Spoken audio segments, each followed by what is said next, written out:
Deep down. Yeah. And you was at ESPN for 16 years? Yes. Wow. What was that like working there? The best. Yeah. I mean, at first. It's like a dream job. Well, yeah. I mean, I was 11 years old when I told my parents I wanted to be a sportscaster.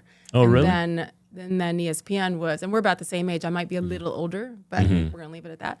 And then I told ESPN was the worldwide leader, right? So to me, that was the end all be all. And so to work for 11 years in the local TV regional before getting the job at ESPN, and then 16 there, like that was always the goal. So the fact that I achieved it, a real dream, I'm so grateful, honestly, for everything there. Yeah. I have a news clip so I can give our audience some context about really? what happened.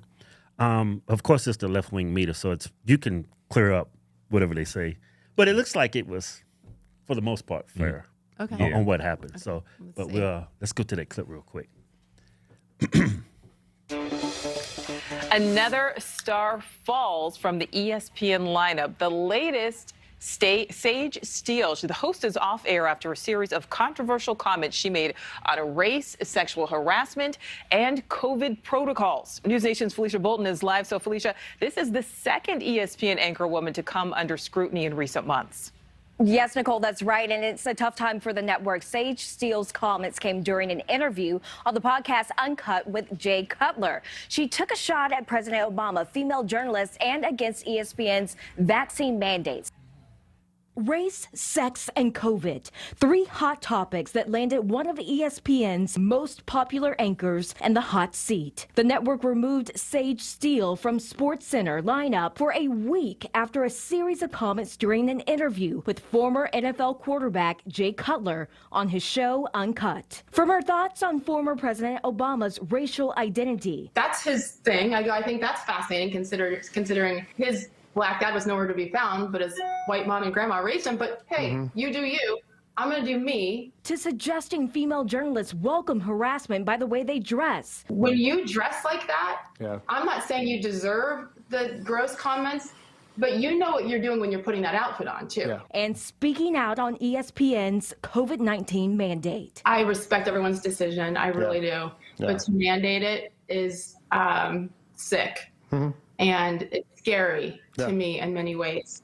But I have a job that I love, and frankly, a job that I need. I don't know what comes next, but I do know for me personally, I feel like defeated. Steele is now backpedaling after being reprimanded. In a statement, she said, "I know my recent comments created controversy for the company, and I apologize." ESPN released this statement saying in part, "We embrace different points of view. That said, we expect that those points of view be expressed respectfully in a manner consistent with our values and in line with our internal policies." You know, I looked at those comments she made. You was respectful the entire time, and you couldn't be more respectful. Yeah, and it wasn't controversial what you said. Yeah. I would agree that it was respectful, and thank you. I've always been respectful. Even if you don't like what I'm saying, I do it. I was raised right. I try to say it in a respectful way. It was controversial in that what the topics were at that time. I think it's funny. The backtracking part, I guess you could call it that, because I was forced to release a statement. I was forced to apologize. Right. If I didn't apologize, I wouldn't have a job. Right. So what do you do? And then many people say, well, you caved. I guess I did. I don't think you caved because you apologized that you caused controversy for your network. You didn't apologize for what you said. I thought you were still very genuine and respectful. So I'm glad that's actually something important that you noticed. It was definitely a negotiation that night to go back and forth on the wording. And I was like, I am not apologizing for my opinions. Right. Because I stand by them and I always will. Right. It's funny when we talk about like each of the 3 controversial topics. I mean, in chronological order, the woman one, that was something that I've always said, and I will always stand by. As women, we know what we're doing. Yeah. We are very smart. Yeah, you know what you're doing with that curly hair you got right now, too. This is from God. I did not create this. I'm just having to own it, or I don't know how to straighten it. I don't have the anyway. I wouldn't straighten it. Yeah. No, I would just leave it alone. Back in the day, this is 20 years ago. I had bosses who were like, you can you straighten that? And oh, wow. I was not hired for one job in particular, a dream job at the time, because the producer was like, yeah, she's really good at her job, but her hair. So Yeah. Really? yes, and That's I think that's one of your best attributes. Yeah. thank you. Yeah. It's honestly, it took me a long time to own it, because if you think about TV on any level, how often now it's different. I'd like to say that's because of me, because I am kidding. Right. But Trailblazer. back in the day, I mean, no one even. But that's why bosses were like, "Can you?" Because not one woman on TV, local, regional, national, wore curly hair. You know there were a lot that had it, but chose to straighten it and go along with the traditional. I call it the anchor bob. Right. The anchor bob. That's not me. Right. And so, then I had 3 little kids, and I didn't have time or energy or money to straighten it. So whatever. We know what we're doing. We know what we're doing with what we wear. I have 2 daughters, okay? We've had many arguments. I'm like, okay, what is your goal for going outside like that? Right. And you have a beautiful, curvy body. Right. No. Yeah. Or you can't be surprised when people look at you. Yeah. Exactly. I'm not It's saying like it's a right. natural reaction. Of course. And so take that fact. Any woman who disagrees with the fact that we know what we're doing, I'll fight you. And I don't even fight, but I will fight you because that means you're lying. You take that into a locker room. A bunch of young men. Yes. And again, men, I said it on that podcast, men be better. Be better. Keep your mouth shut. Act like you've been there before. Like we don't have to drool. Like I don't want to, no. Yeah, But yes. like at the same time, I think it's a 2-way street. Yeah. Yeah, And exactly. women don't play dumb and be like, oh my God, he made me feel. You did that on purpose. Stop. So I'll stand by that. Right. And so when they talk about women deserving, there were headlines that came out. Sage Steele believes women deserve to be raped because of their clothing. I'm know. like, Yeah, it's see, just yeah. exaggerations. Yeah. Right. So that stuff hurt. The second one was, and order was about Obama and race, and I didn't question his identity. I relayed a story that took place in 2014, live on The View with Barbara Walters. When Barbara Walters asked me why I chose to say biracial instead of black, and she didn't like it. Right. And I remember sitting next to her and being intimidated. It's Barbara Walters, you know? Yeah, right. And for her to say, well, the president, 2014, the president, he's just like you. He's biracial, but he says black. And I said it then, and I said it in 2021, and I'll say it today. But you know what? Good for him. That is a construct from white supremacy. They told black people, if you have a drop of black blood in your body, one you're drop black. rule. Yeah, you're just perpetuating a construct by white supremacy at that point. I guess I would have. Guess I wish I had thought of that and realized that at the time. It was live, and it was Barbara Walters, and this is 10 years ago now. Right. Yeah. And so I'm a different person. Oh, now. we all are. Now Yeah. I would have the courage to say more. I thought what I said was actually, it was just a compliment to my family. Nothing against Barack Obama. Right. It is a fact. He's written a book about it, about his dad not being there, but his white mother and grandmother raised him. So to me, I don't like it when anybody doesn't. It makes me sad, that's all, for people who don't fully identify with like actually what we are, because I would never exclude my mom because she's white. Exactly. Right. And the joke that I made at the time was, I'm pretty sure she was there the day I was born, that white mom of mine. Yeah. Right. So I feel like my family is a beautiful example of diversity in America. Right. Yeah. And especially because my parents they got married in 1971, coming off the Civil Rights era. My mom's white Irish Catholic parents from small town Massachusetts disowned her for marrying a black man. Right. But what did she do? She's like, screw you. He's a good man and he loves me. And in October, it's going to be 53 years. So to me, that's diversity. That's courage and that's strength. So if I'm compared to Obama, like Barbara Walters did, which is silly. Don't compare me to, he's the president. I was some sports journalist.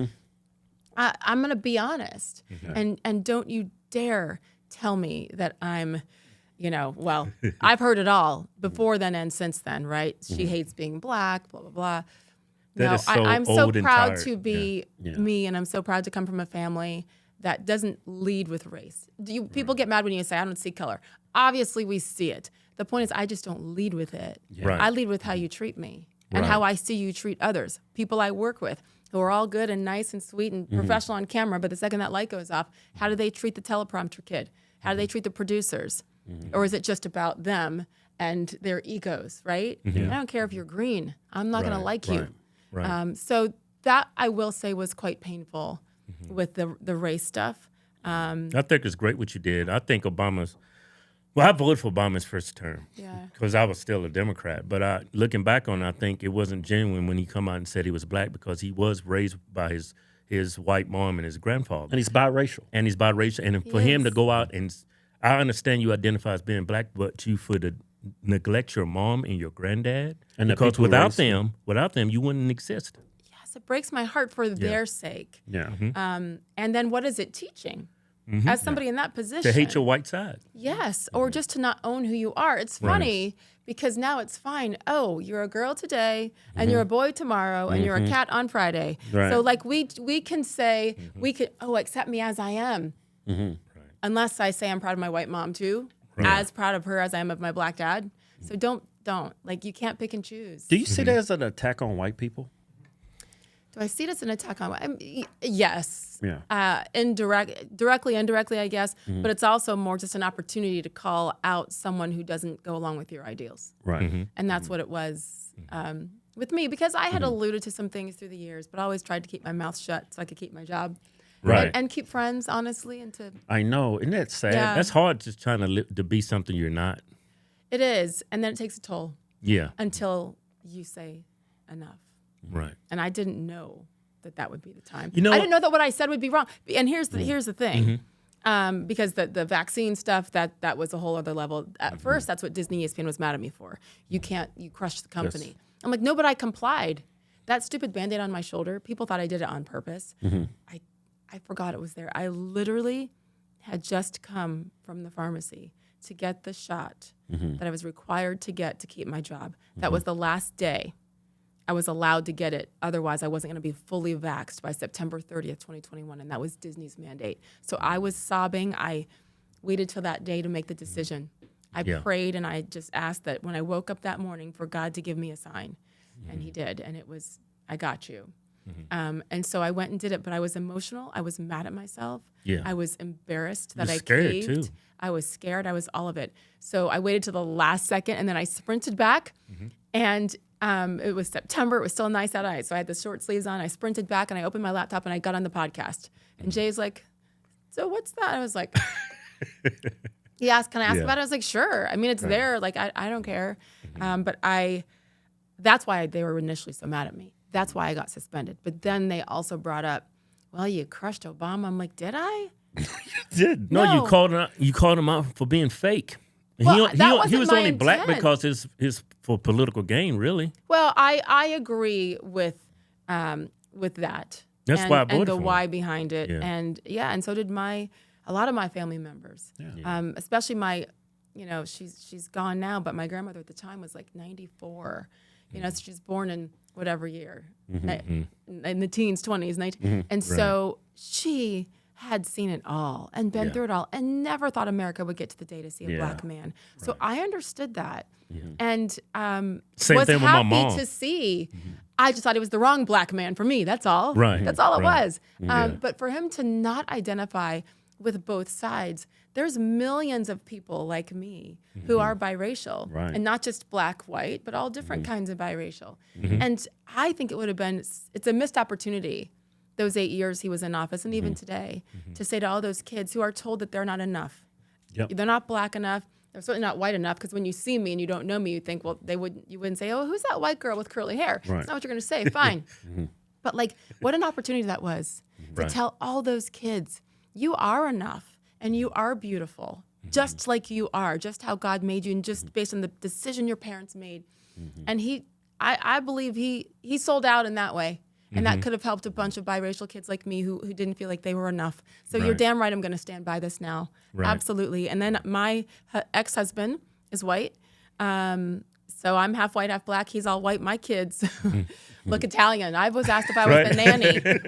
And my mom got that. the nanny thing? Yeah. Oh, that broke me when I was a young mother. Yeah. And finally I was like, bitch, no, I pushed her out. Yeah. No, like she's mine. And I was so proud. So I think that is crazy because my mom used to tell us stories because my dad is really light. Yeah. And she would like be taking us out and white people say, how much do you charge? Stop it. When we were babies, I had red hair and I had the bluest eyes. Right. Yeah. You guys, I need a picture. You must have been the most beautiful babies. We don't have many pictures. We was poor as hell.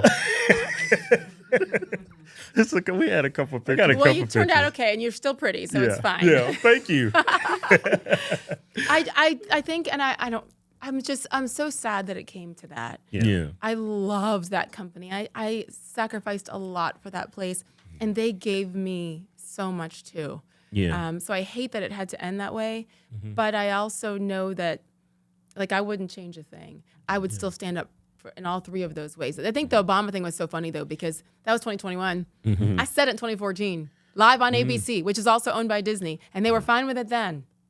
So I didn't get any pushback when I spoke up to Barbara Walters. Wow. But I did years later. So it just speaks to how much the country has changed. Right. And the timing of things. So they was looking to get rid of you.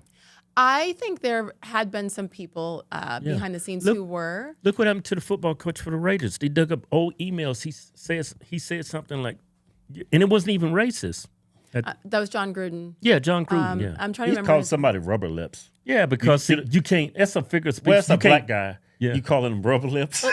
Don't do that, Coach. Well, here's a figure of speech. Yeah. That you can't trust what he says. Yeah. And it was like It might be racial it insensitive, was like but email to a private party. And, Yes, and by the way, I've been at a lot of those practices for years in the NFL and the NBA. And oh, by the way, college basketball, where they're closed. But let me tell you what goes on behind the scenes with those, with some of the most professional, well-respected coaches that have ever lived. Right. The way that they talk to their players. Are you kidding me? Yeah. So I would never excuse any truly racist comment. Right. But I also don't agree with trying to go back and dig deep to find ways to cancel people. Right. The reason I sued was based on freedom of speech, honestly. And people say, "Oh, you're so stupid. That's not what the Constitution covers." I'm like, no, I know that this is there. There is actually a statute in the state of Connecticut where ESPN headquarters is and where I live, where you can criticize your employer as long as you're complying. If your employer punishes you for any reason, that's actually illegal. So that's what it was based on, is the state law in Connecticut, not First Amendment constitutional that people. So people come at me like that. I'm like, well, if you actually read the lawsuit or read any part of it, you would know that it was based on what they did in the state of Connecticut. And you won that lawsuit, right? We settled. We settled last August. But it was based on that / the double standard at ESPN for letting my peers go on ESPN platforms and airwaves and on their personal social media, but on ESPN airwaves and give their political opinions and give their stance on the vaccine and all of those things. Right. Mine was on a separate podcast on a day off, my own personal experiences Right. versus them doing it on ESPN platforms, and it was fine. Which one is it? You can't say some are allowed to speak their views and others are not. Based on what? Like if I had gotten on that podcast with Cutler and said, listen, no offense, Jay, I don't know how you feel about this vaccine, but you anti-vaxxers, you are, if I'd ripped them you've been or praised. said, no offense to my white mom, I love you, but I am black. Yeah. I would have been celebrated for that. Yeah. And women should be able to wear whatever the hell they want with everything hanging out. Right. I would have been celebrated. But because I said the opposite of what, woke America thinks, corporate America, Disney, so many corporations, they crushed me. And it was just enough. So all of a sudden, this shy little girl, I've been shy and scared to upset anybody my whole life. Right. And That changed me, and I was like, I'm done, I'm out. Yeah. You took a very moderate approach. You was like right down the middle. You wasn't hard right or hard left. You just spoke truth. I spoke my truth. Yeah. And I thought that's what mattered. Yeah. Is for us to be able to speak our own truth and what matters to us, because we all have unique experiences. Our experiences shape our opinion on everything, on politics, you know? So I disagree big time with a lot of people in my family and a lot of good friends of mine, but I love them as humans and it's okay. Yeah. And I think that's the difference. I find people so troubled when it comes to politics. Like I would never disown somebody because they Joe Biden supporter, but I have people in my family who's disowned me because I support President Trump. It just doesn't. Have you had sense. Conversations with them about it? Not I just turned it off. I mean, they even created a whole Facebook page. My family. Yeah. Yeah.